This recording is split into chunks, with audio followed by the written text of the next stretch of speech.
Hello નમસ્કાર વિદ્યાર્થી મિત્રો, આઈશા એજ્યુકેશન ચેનલમાં આપ સૌનું હાર્દિક સ્વાગત છે। તો વિદ્યાર્થી મિત્રો, આપણે ધોરણ 9ની અંદર ગાલા સ્વાધ્યાય પોથીની ચર્ચા કરી રહ્યા છે સામાજિક વિજ્ઞાનની અંદર। તો વિદ્યાર્થી મિત્રો, આપણે પ્રકરણ 12 ભારતીય લોકશાહીની ચર્ચા કરવાના છે વિદ્યાર્થી મિત્રો। તો આપણે સૌથી પહેલાં વિભાગ એની ચર્ચા કરીએ। તો વિભાગ એની અંદર નીચે આપેલા પ્રશ્નો માગ્યા મુજબ ઉત્તર આપો। પ્રત્યેકના 1 ગુણ છે। સૌથી પહેલાં વિદ્યાર્થી મિત્રો, આપણી પાસે જોડકા છે, જે જોડકા આપણે જોડવાના છે। તો વિદ્યાર્થી મિત્રો, સૌથી પહેલાં આપણે જોઈએ ઈવીએમ। તો ઈવીએમ શું છે ભાઈ? તો એક ઇલેક્ટ્રોનિક વોટિંગ મશીન છે, એટલે બનો ઓપ્શન નંબર 3 આવશે। ત્યારબાદ આવે છે લોકશાહીનો પાયાનો એકમ। તો લોકશાહીના પાયાનો એકમ જે છે એ ગ્રામ પંચાયત છે। ત્યારબાદ ત્રીજો છે લોકશાહીની પારાસીસીસ। તો જવાબ છે વિદ્યાર્થી મિત્રો એનો ઓપ્શન નંબર એ ચૂંટણી। લોકમતના ઘડતરનું વીજાણું માધ્યમ। તો જવાબ છે વિદ્યાર્થી મિત્રો ફિલ્મો। ત્યારબાદ વિદ્યાર્થી મિત્રો, ચર્ચા કરીએ આપણે ખરા ખોટાની અંદર। તો સૌથી પહેલાં શું કીધું છે આપણી પાસે? ભારત વસ્તીની દ્રષ્ટિએ સૌથી મોટો લોકશાહી દેશ છે। તો આપેલું વિધાન બિલકુલ સાચું છે। બીજો પ્રશ્ન છે ભારતમાં અપક્ષ ઉમેદવારો ચૂંટણી લડી શકતા નથી।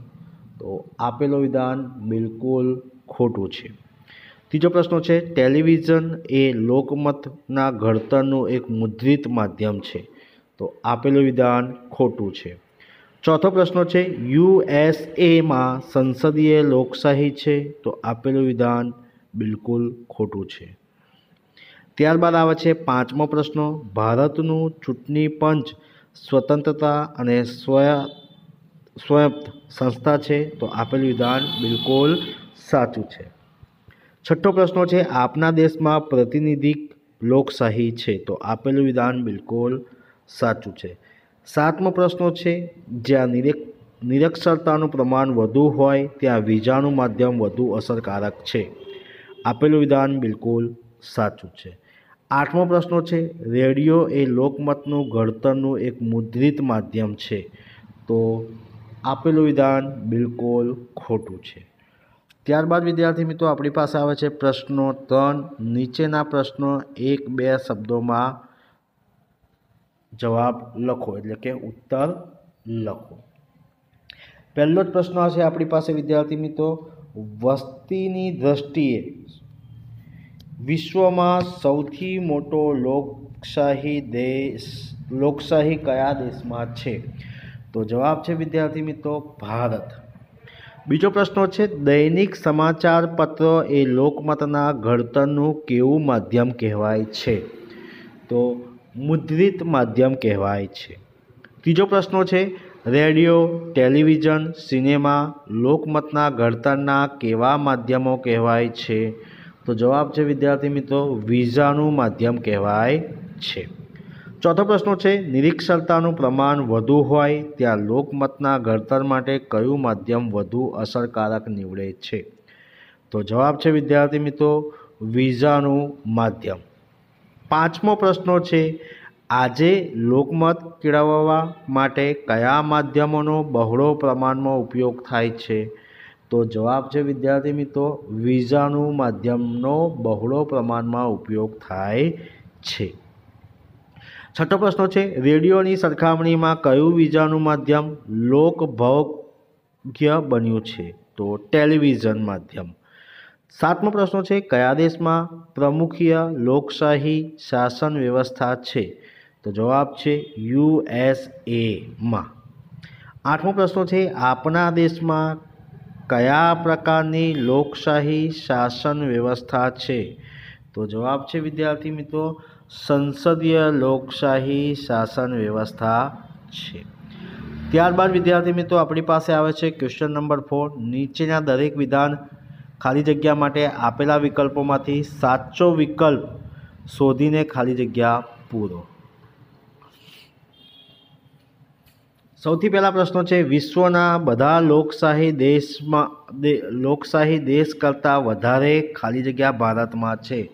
તો જવાબ છે વિદ્યાર્થી મિત્રો ઓપ્શન બી, મતદારો. બીજો પ્રશ્ન છે, ભારતમાં ખાલી જગ્યા પુખ્ત વય મત અધિકાર છે. તો જવાબદાર છે ઓપ્શન એ સાચો છે, સાર્વત્રિક. બીજો ઓપ્શન છે, સાર્વત્રિક પુખ્ત વય મત અધિકાર પદ્ધતિ ખાલી જગ્યાના સિદ્ધાંત પર આધારિત છે. તો જવાબ છે સી, વ્યક્તિ દીઠ એક મત. ચોથો પ્રશ્ન છે, લોકશાહીનો આધારસ્તંભ ખાલી જગ્યા. તો જવાબ છે ચૂંટણી એ લોકશાહીનો આધાર સ્તંભ છે. પાંચમો પ્રશ્ન છે, પ્રબળ અને સંગઠિત ખાલી જગ્યાનું લોકશાહીમાં ખૂબ મહત્વ છે. તો ઓપ્શન સી સાચો છે, લોકમત. પ્રબળ અને સંગઠિત લોકમતનું લોકશાહીમાં ખૂબ જ મહત્વ છે. છઠ્ઠો પ્રશ્ન છે, ચૂંટણીઓ લોકશાહીને ખાલી જગ્યા છે. તો પારાસીસી, ઓપ્શન બી. સાતમો પ્રશ્ન છે, આપના દેશમાં પ્રતિનિધિક ખાલી જગ્યા છે. તો જવાબ છે વિદ્યાર્થી મિત્રો લોકશાહી. આઠમો પ્રશ્ન છે, આપના દેશમાં ખાલી જગ્યા લોકશાહી શાસન વ્યવસ્થા છે. તો જવાબ છે સંસદીય એટલે કે ઓપ્શન સી. નવમો પ્રશ્ન છે, યુએસએમાં ખાલી જગ્યા લોકશાહી શાસન વ્યવસ્થા છે. તો પ્રમુખીય લોકશાહી શાસન વ્યવસ્થા છે, ઓપ્શન એ. 10મો પ્રશ્ન છે, સત્તા પક્ષ અને વિરોધ પક્ષ ખાલી જગ્યા રથના બે પૈડા છે. તો જવાબ છે લોકશાહી એટલે કે ઓપ્શન બી. ત્યારબાદ વિદ્યાર્થી મિત્રો આપણી પાસે આવે છે પ્રશ્નો 5. નીચેના પ્રશ્નો માટે આપેલા વિકલ્પોમાંથી સાચો વિકલ્પ શોધીને ઉત્તર લખો. પહેલો પ્રશ્ન છે, વિશ્વમાં વસ્તીની દ્રષ્ટિએ સૌથી મોટો લોકશાહી દેશ કયો છે? તો જવાબ છે ભારત એટલે કે ઓપ્શન એ સાચો છે. બીજો પ્રશ્ન છે, આપના દેશમાં સાર્વત્રિક પુખ્ત વય મતાધિકારમાં ખાલી જગ્યા સિદ્ધાંત સ્વીકારવામાં આવ્યો. તો વ્યક્તિ દીઠ એક મત સ્વીકારવામાં આવ્યો એટલે કે ઓપ્શન બી. નીચેનામાંથી કયા દેશમાં પ્રમુખીય લોકશાહી છે? તો જવાબ છે ઓપ્શન બી, યુએસએમાં. ચોથો પ્રશ્ન છે, લોકમતના ઘડતર માટે ખાલી જગ્યા માધ્યમ ઓછું અસરકારક છે. તો જવાબ છે વિદ્યાર્થી મિત્રો મુદ્રિત માધ્યમ એટલે કે ઓપ્શન ડી. પાંચમો પ્રશ્ન છે, ઈવીએમનું સાચું અને પૂરું નામ ખાલી જગ્યા છે. તો ઈવીએમનું સાચું અને પૂરું નામ છે ઇલેક્ટ્રોનિક વોટિંગ મશીન એટલે કે ઓપ્શન ડી. ત્યારબાદ વિદ્યાર્થી મિત્રો આપણી પાસે આવે છે પ્રશ્નો કયો આવે છે 6. નીચેમાંથી કયું માધ્યમ લોકમતના ઘડતરમાં ફાળો આપતું મુદ્રિત માધ્યમ છે? તો જવાબ છે વિદ્યાર્થી મિત્રો સામાયિક, ઓપ્શન ડી. સાતમો પ્રશ્ન છે, નીચેમાંથી કયું માધ્યમ લોકમતના ઘડતરમાં ફાળો આપતું બીજાનું માધ્યમ છે? તો જવાબ છે વિદ્યાર્થી મિત્રો રેડિયો. નીચેમાંથી કયું માધ્યમ લોકમતના ઘડતરમાં ફાળો આપતું મુદ્રિત માધ્યમ છે? તો જવાબ છે વિદ્યાર્થી મિત્રો દૈનિક વર્તમાન પત્રો એટલે ઓપ્શન એ છે. આ હતું વિદ્યાર્થી મિત્રો વિભાગ એનું સોલ્યુશન. હવે વિદ્યાર્થી મિત્રો આ પ્રકરણની અંદર આપણે વિભાગ સીની ચર્ચા કરવાના છે, વિભાગ બી નથી. તો વિભાગ સીની અંદર વિદ્યાર્થી મિત્રો પ્રશ્નો 3 ગુણના હોય છે. નીચેના પ્રશ્નો માગ્યા મુજબ ઉત્તર લખો. પ્રત્યેકના 3 ગુણ છે. પહેલો જ છે તફાવત સમજાવો, રાષ્ટ્રીય પક્ષો અને પ્રાદેશિક પક્ષો. તો જવાબ છે વિદ્યાર્થી મિત્રો રાષ્ટ્રીય પક્ષો એટલે જે રાજકીય પક્ષો સમગ્ર દેશમાં વિસ્તરેલું હોય તેને રાષ્ટ્રીય પક્ષો કહેવાય છે. પ્રાદેશિક પક્ષોની અંદર વાત કરીએ તો જે રાજકીય પક્ષો કાર્યક્ષેત્ર એક જ રાજ્ય કે પ્રદેશ પૂરતું હોય એટલે કે સીમિત હોય તો તેવા પ્રાદેશિક પક્ષો પણ કહેવામાં આવે છે. બીજો પોઈન્ટ છે રાષ્ટ્રીય પક્ષો કોઈ રાષ્ટ્રીય કે પ્રાદેશિક પક્ષને માન્યતા આપવા માટે ચૂંટણી પંચે ચોક્કસ ધોરણે નક્કી કર્યા છે અને એ ધોરણ મુજબ જે રાજકીય પક્ષ ઓછામાં ઓછા 4 રાજ્યોમાં અગાઉની ચૂંટણીમાં માન્ય કરેલા કુલ મતમાંથી ઓછામાં ઓછા 4% મત મેળવેલા હોય તો તેને રાષ્ટ્રીય પક્ષ તરીકે માન્ય રાખવામાં આવે છે. આપણા દેશમાં ભારતીય રાષ્ટ્રીય કોંગ્રેસ આઈએનસી એટલે કે કોંગ્રેસ, ભારતીય જનતા પક્ષ એટલે કે BJP, Communist Party of India એટલે CPI, Communist Party of India Marxist CPIM, Bahujan Samajwadi party BSP, Rashtriya Congress party NCP વગેરે રાષ્ટ્રીય પક્ષો છે. ત્યારબાદ વિદ્યાર્થી મિત્રો વાત કરીએ પ્રાદેશિક પક્ષો. જે રાજકીય પક્ષોના પ્રભાવ માત્ર અમુક રાજ્યો કે પ્રદેશ પૂરતો મર્યાદિત હોય તેને ચૂંટણી પંચ પ્રાદેશિક પક્ષ તરીકે માન્યતા આપે છે.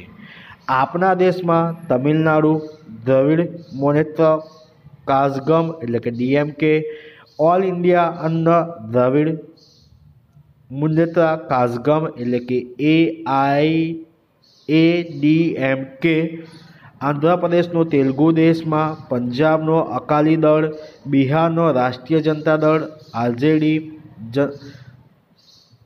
જનતા દળ યુનાઇટેડ જેડીયુ, ઉત્તર પ્રદેશનો સમાજવાદી પક્ષ એસપી, જમ્મુ કાશ્મીરમાં નેશનલ કોન્ફરન્સ, આસામનો અસમ ગણ પરિષદ, મહારાષ્ટ્રનો શિવસેના, દિલ્હીની આમ આદમી પાર્ટી વગેરે પ્રાદેશિક રાજકીય પક્ષો છે.